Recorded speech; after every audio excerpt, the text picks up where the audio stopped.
The Jaguars are visiting the Eagles. Game opened at 7. It's moved down a hair, 6.5. Man, I mean, look, what this is basically saying to me is that the market really values what the Eagles did against the Commanders a little bit more than what the Jaguars did against the Chargers. I think they're valuing them kind of equally. Like the fact that this is down to 6.5 is kind of telling. We're like, all right, people have clearly taken position on the 7. The books respect enough to give them the 6.5. Now Eagles are the tease team. They're that team like last week was the Chiefs. Last week was the Bills. Last week were the Bengals. It's like they give you the 6.5 and they say, go ahead, tease these 3 teams down. If you hit 2 of them, congrats. You're probably not going to do it. And that's what they're kind of giving you, this Eagles team. They're just like, all right, all the hype. We think the Eagles are the number 1 team in the NFC. They're obviously the best offense right now. Could argue they're one of the best defenses right now. Playing a Jaguars team that every week Trevor Lawrence has improved. I can't ask for much more. They should be 3-0. They laid an egg against that Commanders team week 1, but they grew from it, and they put up a 24-0 shutout against the Colts.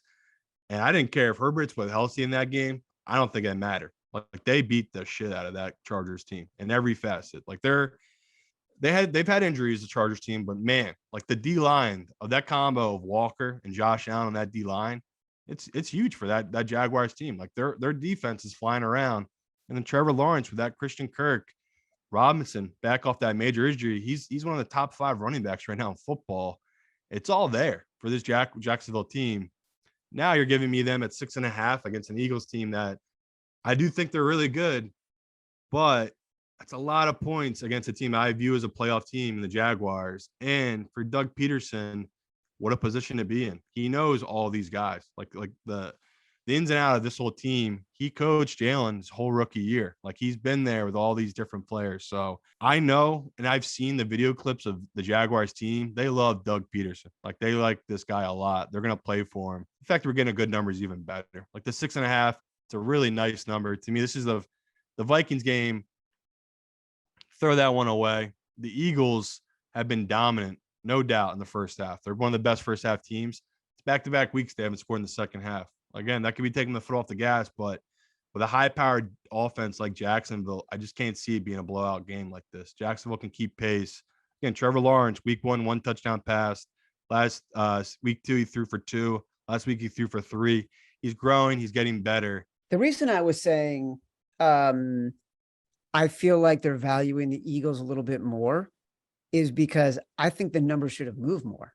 I think it opened a little bit higher than it should have opened. And when I saw this game on Sunday night, I saw the Jags +7, and I'm like, that doesn't make any sense to me. I didn't have the courage to bet it in the moment. Like I wanted to look a little bit deeper. I saw it move to 6.5 and immediately took it because, and I'll say right now, this is my executive decision. Executive decision. Chad Millman is proud of himself. Yes, that's right. There's so many signals about what you just said about the Jaguars loving Doug Pederson. And I watched a lot of that Chargers game. We're both invested in this Jaguars team. It is a really good marriage of enthusiastic, creative coach who's super tolerant of mistakes and not afraid to go for it in the macro sense, with a quarterback who can sling it, with really good talent around him. He's deep at running back. He's deep at receiver. That defense is getting faster.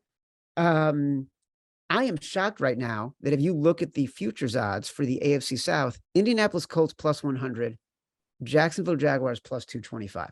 Like, it makes no sense to me. What are people not seeing about this Jaguars team that we're seeing? Because executive decision this game, my friend, and put it on our list.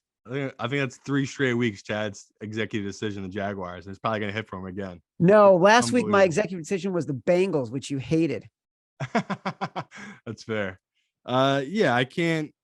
Like, the whole thing with me about those futures markets is it's about the money. So unless the pros and the public take a position, clearly the books know what they're doing. Because I saw the other day their win total was still 7.5, 8 at some books. That's insane to me. Like the Jaguars aren't going to get to that number after what you've seen through 3 weeks. So maybe the books are just being cautious, right? Because like this happens all the time. Teams get out the hot starts and they just fade. Like they fade as the season goes along.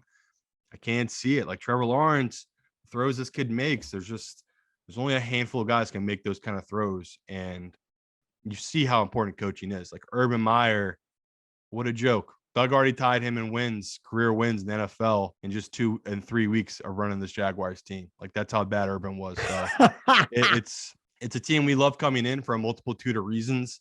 I'm trying to keep it together because I'm so fired up about how good they are, but just excited. If you're a Jaguars fan or just a bettor, it's just been a really fun start to the year for this team that all the stuff we talked about is proven out right. It's amazing. Like this is when it's really important to watch all the games because you can see things that you don't get from just looking at the box scores. Yeah. And you watch this Jaguars team and they've bought in every single way. They smile.